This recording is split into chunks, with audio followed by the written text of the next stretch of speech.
doing the hard work without taking shortcuts. There may be tough moments along the way, but we believe in this path, and we appreciate the fans and you all sticking with us as we take that next step. With that, I'll take your questions.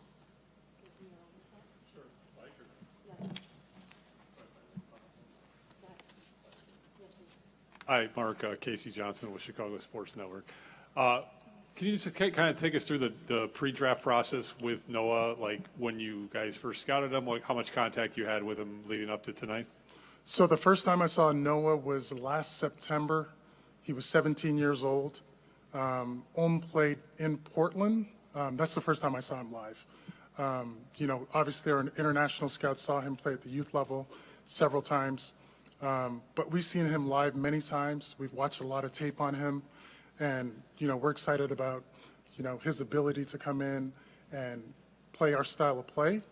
I think the coaching staff is excited about him, and we're looking forward to seeing him here in Chicago. Marc, how you doing? Joe College, Chicago Good. Sun-Times. First thing, just to clear up the Billy thing, meaning you're not taking any questions on whether he was extended or not. Is that statement? That's correct. Okay. The second part with Noah, how much, before that, leading up to that pick, how much talk was there about trying to move up? How much was there as far as you guys manipulating things to, or were you guys fine at 12 and that's the guy you guys mocked and thought that you would get? We looked at several options, both moving up and moving back. We were in contact with 3 or 4 teams prior to us, but as we kind of saw the board coming down, when it got to 10 and 11, we felt comfortable that the player we wanted was going to be there for us.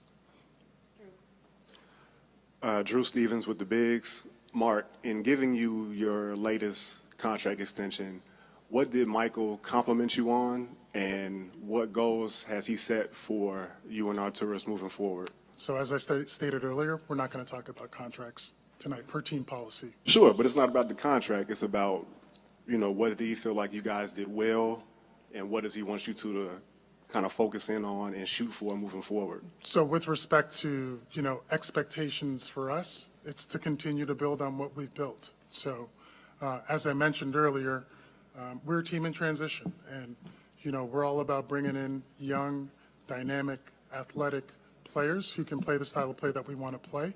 And I think at the end of the day, if we continue to do that, we're going to build a team that's going to compete on a nightly and yearly basis. Julia. Marc, in regards to Noah, when you kind of look at development for him this year, I know last year we saw kind of a little bit of like the slower approach with Matas. Sure. What do you envision, especially with his age, as kind of an appropriate timeline, an appropriate expectation for what he can contribute from day one?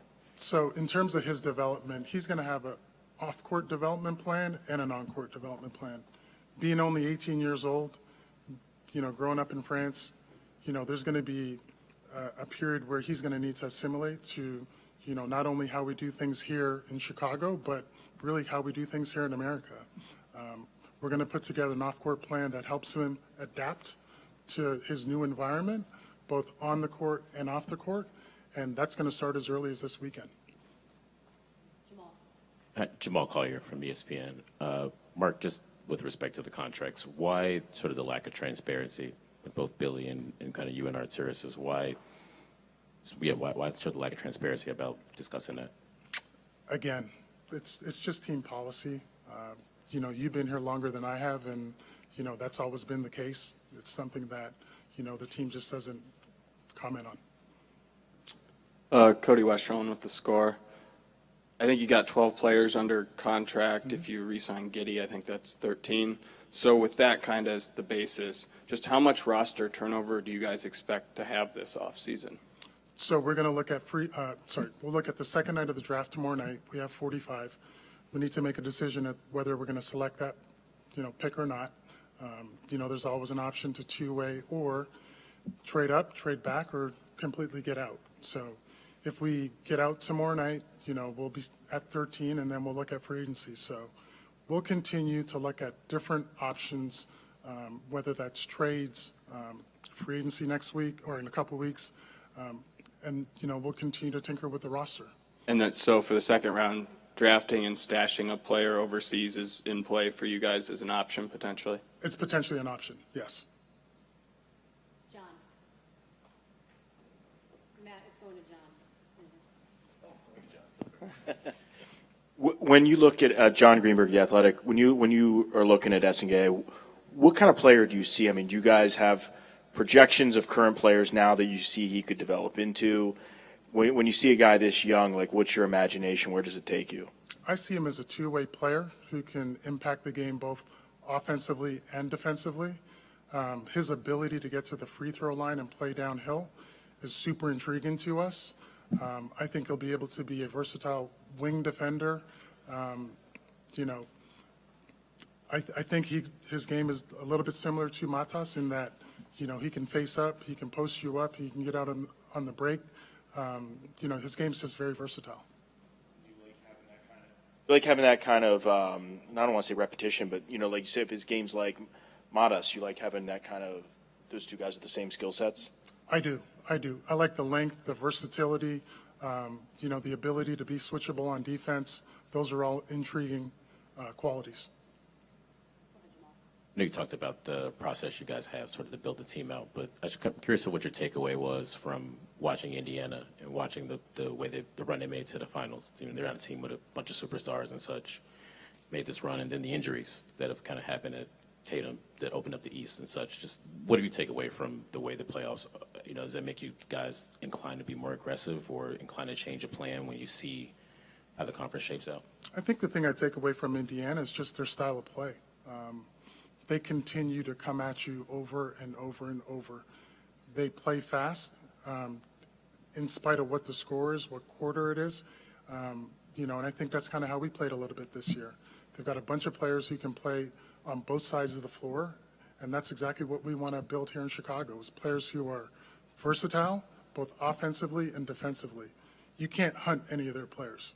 Everybody can guard, everybody can defend, everybody can run, everybody can make a shot. Marc, Matt Zahn from CBS Chicago.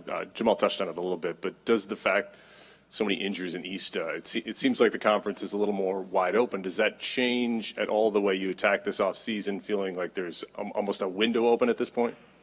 There's definitely, more opportunities for teams to take a jump. There's certainly teams who have taken a step back. I think for us, we need to remain diligent and pragmatic about how we build this. We don't want to skip steps. And I think sometimes when you do skip steps, expectations kind of build and you make mistakes. And I don't think we want to do that. Will Gottlieb, CHGO. Just on that, in terms of timeline and process, how do you kind of view the timeline of where things are headed in terms of getting back to a point where you're maybe in the playoffs, earnest, or in the top four? Is that going to be something that you think is going to be like a more, multi-year process, or is that something that you think you're going to try to kind of get to more rapidly? I think we're just going to continue to focus on player development, and we've established a style of play offensively. I think the next iteration of this is really identifying who we are defensively and how we can improve. For our young players, I'll use Modest as an example. Modest, the second half of the season was terrific. I think everybody in the room would agree. How does he now respond to being on the scouting report? What is he doing this summer to work on his game, knowing that he will be on the scouting report? And I think to a man, everybody on the roster needs to take that type of mindset. How do I get better this summer? How do I continue to support my teammates? And I think if that's the mindset, we're not going to put timelines on it. I don't think that's the approach. Joe. Mark, Joe Colley, sometimes again. I know you brought up the Pacers, and not that there's a comparison. One of the things you said is you can't hunt guys on their team. Your team, there's guys that can be hunted. That was shown by Miami. That was shown. So, A, how big of a concern is that? And B, the question I've asked for the last couple of years, you guys keep talking about, building depth, but at the end of the day, you still need that dude. Where are you guys going to find that dude? It just seems like you guys don't have a plan to land that kind of guy. I think there's different paths, Joe. I think, internal development is the way we're going to attack that. I think if you look at, somebody like Modest last year, nobody thought he would finish the year he did. Now, I'm not putting any kind of undue expectations on Modest, but, there's other players in this building, on this team, who, if they continue to develop, continue to work on a daily basis, they may get there. And we have the resources in place, the coaching staff, player development to support that. But the mindset is still not going to be, you need as talented a top pick as you can get, and you have to do what you can to put yourself in that position. I think we just need to continue with our internal development plan. And, at some point, you're going to be able to turn that. And I don't know when that is or what that looks like. I understand where you're going, but I don't think we're going to take that path. Casey. Mark, on the one hand, Modest obviously played 80 games last season. You kind of know what you have. On the other hand, he likes to play basketball. I assume he's going to be at least practicing with the Summer League team. Will he also play in Vegas? Plan is for him to play with the Summer League team, go to training camp with the Summer League team. He will play. We're just not sure how many games he will play. Drew. Mark, have you guys hired a new director of player development or a shooting coach? We have not. Are there plans to? We have promoted somebody internally to join the player development crew. We've got 4 guys who we have the utmost confidence in to continue what that program has been able to establish. If there's any indication of how well they're doing, we've had 10 to 12 guys in the gym every single day. Our gym is alive right now.